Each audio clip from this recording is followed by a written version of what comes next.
இதுதான் வந்து IGC2 risk அசஸ்மெண்ட்டோட ஒரு மாடல் ரிப்போர்ட். நிறைய பேர் கேட்டதுனால தான் சரி அதை வந்து எப்படி ஃபில் பண்ணலாம் அப்படிங்கிறத வந்து நான் உங்களுக்கு சொல்லித்தரேன். ஸோ இதில் என்னென்ன எலமெண்ட்ஸ் இருக்குது, இதில் என்னென்ன கண்டென்ட்ஸ் இருக்குது, அதை எப்படி ஃபில் பண்ணணும் அப்படிங்கிறத வந்துட்டு இதில் ஷார்ட்டாக நான் எக்ஸ்பிளைன் பண்ணுறேன். மொத்தம் 4 பார்ட்டு. ஸோ அதில் ஃபஸ்ட்டு பார்ட் வந்து பேக்ரவுண்டில் என்னெல்லாம் இருக்குன்னா, நம்ம எந்த ஆர்கனைசேஷனை வந்துட்டு ரிஸ்க் அசஸ்மெண்ட் பண்ண போகிறோம் அப்படிங்கிற அந்த ஆர்கனைசேஷனை பார்த்தீங்கன்னா ஒரு கம்ப்ளீட் டீட்டெயில்ஸ் தான் இந்த டாப்பிக்கில் இருக்கும்.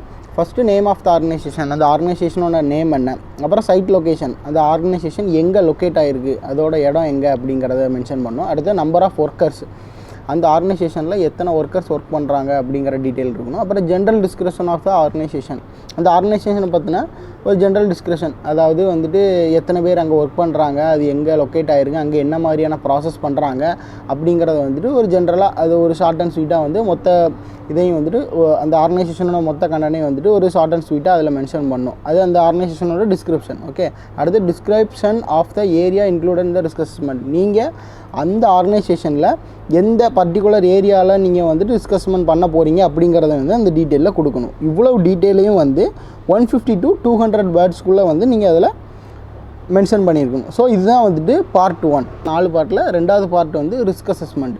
அசஸ்மெண்ட்னா என்னன்னு தெரியும். ஸோ அது தெரியாதவங்க வந்துட்டு நான் மேலே தெரிகிற கார்டில் லிங்க் கொடுக்குறேன், அந்த வீடியோவை போய் நீங்கள் பாருங்கள். ஒரு பேசிக் ரிஸ்க் அசஸ்மெண்ட் எப்படி பண்ணும் அப்படிங்கிற டீட்டெயில் வந்து அதில் இருக்கும்.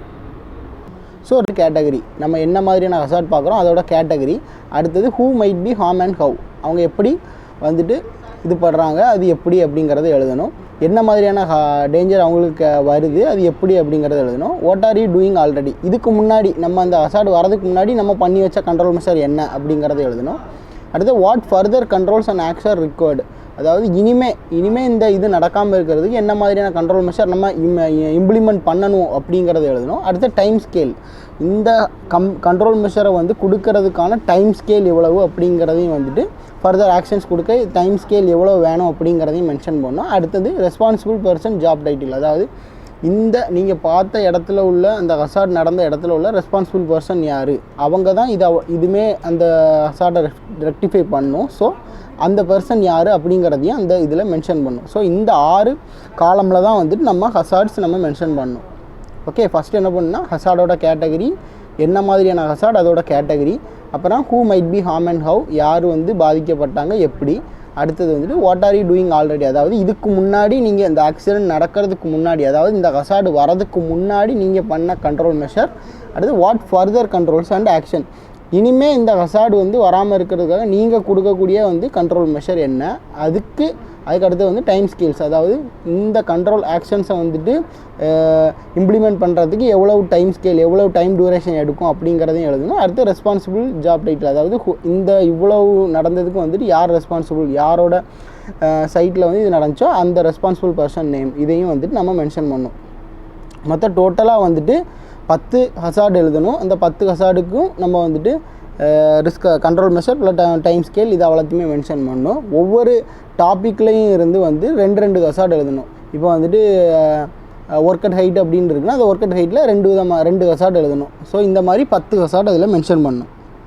பார்ட் 3 வந்து ஜஸ்டிஃபிகேஷனில் என்னெல்லாம் கொடுக்கணும்னா வந்து ஃபஸ்ட்டு நம்ம கொடுத்த எல்லா இம்ப்ளிமெண்ட் நம்ம பண்ண ஆக்ஷன் கண்ட்ரோல் மெஷர் எல்லாத்துக்குமே வந்துட்டு moral, financial and legal arguments என்ன அப்படிங்கிறத வந்துட்டு நம்ம மென்ஷன் பண்ணணும். அது வந்து 350 to 450 வேர்ட்ஸ்க்குள்ளே நம்ம வந்து அதை மென்ஷன் பண்ணோம். நெக்ஸ்ட்டு வந்து ஒரு மெயின் 3 ஹசார்ட் நம்ம பார்த்ததுலே வந்துட்டு மெயின் 3 ஹசார்டை எடுத்து அந்த 3 ஹசார்டுக்கும் ஸ்பெசிஃபிக்காக லீகல் ஆர்கியூமெண்ட்ஸ் என்ன, அதோட லைக்லிஹுட் அண்ட் சிவியாரிட்டி என்ன, அப்புறம் வந்துட்டு நம்ம கொடுத்த கண்ட்ரோல் மெஷர் வந்துட்டு எப்படி கண்ட்ரோல் மெஷர் கொடுத்துருக்கோம், அந்த கண்ட்ரோல் மெஷருக்கு நம்ம கொடுக்கக்கூடிய டைம் ஸ்கேல் எல்லாத்தையுமே வந்துட்டு அதில் ஜஸ்டிஃபிகேஷன் பண்ணோம். ஸோ அதில் லீகல் ரிக்வயர்மெண்ட்டுக்கு நம்ம வந்துட்டு 100 to 150 வேர்ட்ஸ்க்குள்ளே மென்ஷன் பண்ணோம். லைக்லிஹுட் அண்ட் சிவியாரிட்டியை வந்து 75 to 150 வேர்ட்ஸ்க்குள்ளே மென்ஷன் பண்ணோம். அதே மாதிரி நம்ம அந்த கண்ட்ரோல் மெஷர் நமக்கு எஃபெக்டிவான கண்ட்ரோல் மெஷர் கொடுத்தோம்ல, அதுக்கு டைம் ஸ்கேல் கொடுத்தோம்ல, அந்த டீட்டெயில்ஸை வந்து 100 to 150 வேர்ட்ஸ்க்குள்ளே நம்ம வந்துட்டு அதை எழுதணும். ஜஸ்டிஃபிகேஷனில் நம்ம ஃபஸ்ட்டு கொடுக்க வேண்டியது வந்துட்டு moral, financial arguments of the all actions. நம்ம கொடுத்த இம்ப்ளிமெண்ட் பண்ண ஆக்ஷன்ஸுக்கு வந்துட்டு மாரலாக, ஃபினான்ஷியலாக, லீகலாக வந்துட்டு அந்த ஆர்கனைசேஷனில் எப்படியெல்லாம் வந்துட்டு மென்ஷன் பண்ணணும் அப்படிங்கிறத வந்துட்டு அதில் நம்ம வந்துட்டு ப்ரீஃப் பண்ணணும். அதாவது ஒரு ஆர்கனைசேஷன்னா மாரலாக அப்புறம் ஃபினான்ஷியலாக வந்துட்டு லீகலாக வந்துட்டு நிறைய ரெகுலேஷன்ஸாக ஃபாலோ பண்ணி வேண்டியிருக்கும். ஸோ வந்துட்டு மாரலாக வந்து என்னென்ன மாதிரியான டியூட்டிஸ் அவங்க ஃபாலோ பண்ணணும், அதாவது ஒரு ஹசார்டு வராமல் ப்ரிவென்ஷன் பண்ணுறதுக்கு ஒர்க்கர்ஸுக்கு தேவையான ப்ரொவிஷன்ஸ் கொடுக்கறதுக்கு இந்த மாதிரி விஷயங்கள்லாம் வந்துட்டு அவங்க எப்படி ஃபாலோ பண்ணணும் அப்படிங்கிற மாரல் ரிக்வயர்மெண்ட்ஸை நம்ம வந்துட்டு ஆர்கியூ பண்ணோம்.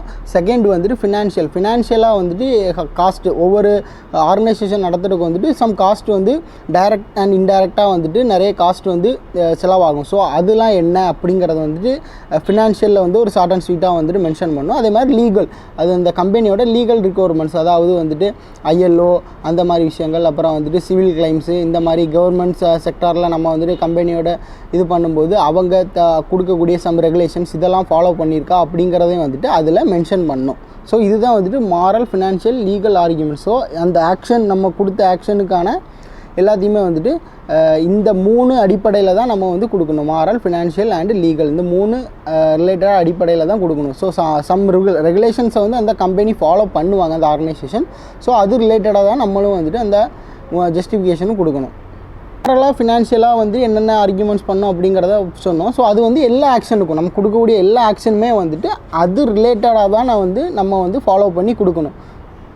ஸோ நெக்ஸ்ட்டு வந்து ஜஸ்டிஃபிகேஷன். இப்போ ஜஸ்டிஃபிகேஷன் வந்துட்டு நம்ம ஒரு மெயினாக ஒரு 3 ஹசார்டு மட்டும் எடுத்து அந்த 3 ஹசார்டுக்கு நம்ம கொடுத்த ஆக்ஷன்ஸை வந்து ஜஸ்டிஃபிகேஷன் பண்ணணும். ஓகே, ஸோ அதில் ஒரு டாப் 3 ஹை ரிஸ்க் ஹசார்டை வந்து எடுத்து ஸோ அதுக்கு என்ன மாதிரியான ஜஸ்டிஃபிகேஷன் கொடுக்கணும், என்ன மாதிரியான கண்ட்ரோல் மெஷர் கொடுக்கணும் அப்படிங்கிறத கொஞ்சம் ப்ரீஃபாக எழுதணும். ஃபஸ்ட்டு நம்ம கொடுத்த ஆக்ஷன், அந்த ஹசார்டுக்கு நம்ம கொடுத்த ஆக்ஷன், அதர்ஸ் வந்து ஸ்பெசிஃபிக் லீகல் ஆர்கியூமெண்ட்ஸ், அதாவது இன்டர்நேஷ்னல் லேபர் ஆர்கனைசேஷன் ILO இந்த லாக்கு கீழே அந்த ஹசார்டு எந்த லா நம்பர் அடிப்படையில் வருது அப்படிங்கிறத பார்த்து ஸோ அந்த லா அடிப்படையில் தான் வந்துட்டு நம்ம அதற்கான ஆக்ஷன்ஸை நம்ம கொடுக்கணும். ஸோ இந்த ஹசார்டு நடந்தால் ILO லா மென்ஷன் படி இந்த மாதிரியான கண்ட்ரோல் மெஷர் தான் கொடுக்கணும் அப்படிங்கிறதையும் வந்துட்டு நம்ம அந்த லா ரிலேட் பண்ணி நம்ம வந்து அந்த லீகல் ரிக்வயர்மெண்ட்ஸை நம்ம கொடுக்கணும். அப்புறம் consideration of likelihood and severity. அடுத்த பாயிண்ட் லைக்லிஹுட் அண்ட் சிவியாரிட்டி, அந்த ஹசார்ட் நடந்ததுக்கான லைக்லிஹுட் எவ்வளவு, அதே மாதிரி அது சிவியாரிட்டி என்னென்ன அப்படிங்கிறதையும் வந்துட்டு நாம் இந்த சிவியாரிட்டி லைக்லிஹுட்னா என்னென்னு உங்களுக்கு தெரியும். லைக்லிஹுட்னா வந்து சான்சஸ் ஆஃப் அக்கரன்ஸ், சிவியாரிட்டினா வந்துட்டு ஆஃப்டர் அவுட்கம், அந்த ஹசார்ட் நடந்ததுக்கப்புறம் வரக்கூடிய ஆஃப்டர் அவுட்கம், அந்த இதையும் வந்து நம்ம டீட்டெயிலாக எழுதணும். ஸோ அதுக்கு வந்து நம்ம வந்துட்டு செட் ஆஃப் கேட்டகரி 1 to 4 நம்ம நமக்கு தெரியும் 1 to 4 கேட்டகரி உண்டு. அந்த 1 to 4க்குள்ளே வந்து அது எதில் மென்ஷன் ஆகுது அப்படிங்கிறதையும் வந்துட்டு நம்ம அந்த ரிஸ்க் ரேட்டிங் வந்து 1 to 4க்கு எதில் மென்ஷன் ஆகுது அப்படிங்கிறதையும் டீட்டெயிலாக எழுதணும். அதுக்கப்புறம் வந்து நாம் கொடுத்த கண்ட்ரோல் மெஷர், நம்ம கண்ட்ரோல் மெஷர் வந்து எஃபெக்டிவாக இருக்கா, நம்ம கொடுத்த கண்ட்ரோல் மெஷர் வந்து அந்த கொடுத்த ஹசார்டை வந்து இனிமேல் வந்து ரெக்டிஃபை பண்ணுமா, வராமல் ரெக்டிஃபை பண்ணுமா அப்படிங்கிறதையும் டீட்டெயிலாக எழுதணும். அதுக்கான டைம் ஸ்கேல், நம்ம அந்த கொடுத்த கண்ட்ரோல் மெஷரை வந்துட்டு இத்தனை நாளைக்குள்ளே நம்ம இம்ப்ளிமெண்ட் பண்ணணும் அப்படிங்கிற ஒரு டைம் ஸ்கேல் கொடுத்துருவோம். அந்த டைம் ஸ்கேலுக்குள்ளே அதை வந்து இம்ப்ளிமெண்ட் பண்ணியிருக்கணும். அதுபோக அதுக்கு யார் ரெஸ்பான்சிபிள் பர்சன் அப்படிங்கிறதையும் பார்த்து அந்த இதையும் டீட்டெயிலையும் வந்து அதில் எழுதணும். ஸோ இதுதான் வந்துட்டு ஒரு ஜஸ்டிஃபிகேஷன் கொடுக்கக்கூடிய நம்ம வந்து மேட்ரு. ஸோ அந்த ஜஸ்டிஃபிகேஷன் காலம்லாம் நம்ம கொடுக்கக்கூடிய மேட்டர். ஸோ இதே மாதிரி ஒரு 3 ஜஸ்டிஃபிகேஷன் கொடுக்கணும். ஒரு 3 மெயின் ஹசார்டை நம்ம வந்துட்டு ஹை ரிஸ்க் ஹசார்டை வந்துட்டு மென்ஷன் பண்ணி அந்த 3 ஹசார்டுக்கும் வந்துட்டு நம்ம வந்து ஜஸ்டிஃபிகேஷன் கொடுக்கணும். அதாவது பார்ட் 4 வந்து review and communication check. Okay, இதில் நம்ம வந்து என்ன பண்ணணும்னா first plan review date and period of reasoning for this. அது ஒரு ஆர்கனைசேஷனுக்கு வந்துட்டு ஒரு ரிஸ்க் அசஸ்மெண்ட், அந்த பாலிசி எல்லாத்தையுமே வந்து ஒரு டைம் ஆஃப் டூரேஷனுக்கு அப்புறம் வந்து ரிவ்யூ பண்ணுவாங்க. நம்ம அடிஷ்னலாக எதுவும் ஆட் பண்ணுமா, இல்லை வந்துட்டு இந்த பாலிசி அல்லது இந்த ரிஸ்க் அசஸ்மெண்ட் எல்லாமே வந்துட்டு எஃபெக்டிவாக இருக்கா அப்படிங்கிறத ரிவ்யூ பண்ணணும். ஸோ அதை பற்றின விஷயங்கள் எழுதணும். அது வந்து 50 to 100 வேர்ட்ஸ்க்குள்ளே எழுதணும். நெக்ஸ்ட் வந்து how the risk assessment findings will be communicated to who needs to know the information. அதாவது நம்ம பண்ண ரிஸ்க் அசஸ்மெண்ட் வந்து நம்ம ஒருத்தருக்கு தெரியப்படுத்தணும், ஒருத்தருக்கு வந்து நம்ம கம்யூனிகேட் பண்ணணும். இந்த மாதிரியான விஷயங்கள்லாம் வந்து உங்கள் ஆர்கனைசேஷனில் இருக்குது. ஸோ இதெல்லாம் நீங்கள் வந்து கரெக்ஷன் பண்ணணும், இனிமேல் ஃப்யூச்சரில் இதே மாதிரி நடக்காமல் இருக்க கரெக்ஷன் பண்ணணும் அப்படிங்கிறத வந்துட்டு ஒரு ஆள்கிட்ட நம்ம இன்ஃபார்ம் பண்ணணும். அந்த விஷயத்தோட அத்தாரிட்டியான ஒரு ஆள்கிட்ட வந்து நம்ம இன்ஃபார்ம் பண்ணணும். ஸோ அதை யார் அப்படிங்கிறத மென்ஷன் பண்ணுறது ஒரு 100 to 150 வேர்ட்ஸ்க்குள்ளே நம்ம வந்துட்டு அதை மென்ஷன் பண்ணணும். கடைசி வந்து follow up the risk assessment. அதை வந்துட்டு நம்ம வந்து எல்லாமே இம்ப்ளிமெண்ட் ஒரு ஹசார்டை ஃபைண்ட் அவுட் பண்ணி வந்துட்டு அதை ரெக்டிஃபை பண்ணுறதுக்கான இம்ப்ளிமெண்ட் ஆக்ஷன்ஸ் எல்லாமே கொடுத்துருக்கோம். அது இத்தனை டைம் ஸ்கேலுக்குள்ளே பண்ணணும், இந்த ரெஸ்பான்சிபிள் பர்சன் அதை பண்ணி முடிக்கணும் அப்படிங்கிறத நம்ம வந்து சொல்லியிருப்போம்.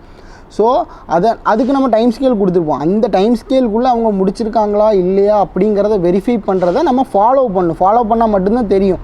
ஒரு விஷயம் நம்ம வந்துட்டு ஒருத்தரை செய்ய சொல்லிவிட்டு நம்ம அதை ஃபாலோ பண்ணலைன்னா அவங்க அதை பண்ணாமல் விட்டுருவாங்க. ஸோ அதை நம்ம வந்து ஃபாலோ பண்ணணும். அவங்க வந்துட்டு நம்ம கொடுத்த டைம் ஸ்கேலுக்குள்ளே முடிச்சிருக்காங்களா அப்படிங்கிறத வந்துட்டு ஃபாலோ பண்ணணும். ஸோ இந்த விஷயத்தை வந்துட்டு 3 காலமாக பிரித்து எழுதணும். First plan review date with period of reasoning. Okay, நம்ம அந்த ரிஸ்க் அசஸ்மெண்ட் அந்த கம்பெனியில் வந்துட்டு எவ்வளோ நாளைக்குள்ளே ஒரு மட்டும் ரிவ்யூ பண்ணுறாங்க, அது எதனால் அது எவ்வளோ பீரியட் ஆஃப் டைமுக்குள்ளே பண்ணுறாங்க, அது எப்படி பண்ணுறாங்க அப்படிங்கிறத மென்ஷன் பண்ணணும்.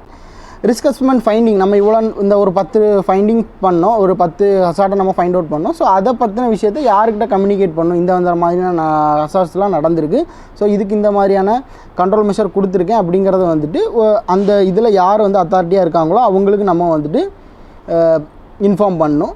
நெக்ஸ்ட்டு வந்துட்டு ரிஸ்க் அசஸ்மெண்ட் நம்ம பண்ண சொல்லிட்டு வந்தாச்சு, நம்ம வந்துட்டு அதில் கண்ட்ரோல் மெஷரை இம்ப்ளிமெண்ட் பண்ணியாச்சு, அதை நம்ம பண்ண சொல்லிட்டு வந்தாச்சு. ஸோ வந்து அதை நம்ம ஃபாலோ பண்ணணும். அவங்க வந்து அந்த டைம் ஸ்கேலுக்குள்ளே அது எல்லாத்தையுமே ரெக்டிஃபை பண்ணாங்களா அப்படிங்கிறதையும் வந்துட்டு நம்ம வந்து ஃபாலோ பண்ணணும். ஸோ இந்த இதை வந்துட்டு 3யுமே கொஞ்சம் ப்ரீஃபாக எழுதணும்.